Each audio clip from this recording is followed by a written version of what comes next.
لا إله إلا الله محمد رسول الله لا إله إلا الله محمد رسول الله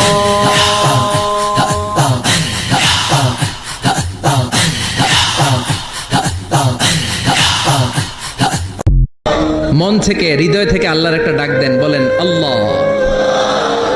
আরো হৃদয় থেকে, হৃদয়ের গহীন থেকে ভালোবাসা, মনের মাধুরী মিশিয়ে হৃদয় নিংড়ানো সব ভালোবাসার উচ্ছ্বাস ছড়িয়ে আল্লাহর ডাক দেন, বলেন আল্লাহ। আরো জোরে ডাক দেন, বলেন ইয়া আল্লাহ। এই দুনিয়ার পুরো জীবনটা এটা হচ্ছে লালসাময় একটা জীবন, লোভ, মরিচিকা, মায়াজাল। এই মায়াজালে আমরা আটকে আছি, ফলে মৃত্যুর কথা আমরা ভুলে গিয়েছি। পাগলের মতো ছুটছি, আরো টাকা লাগবে, আরো খ্যাতি লাগবে, আরো যশ লাগবে, আরো দাপট লাগবে। আমার এত টাকা দিয়ে কি হবে?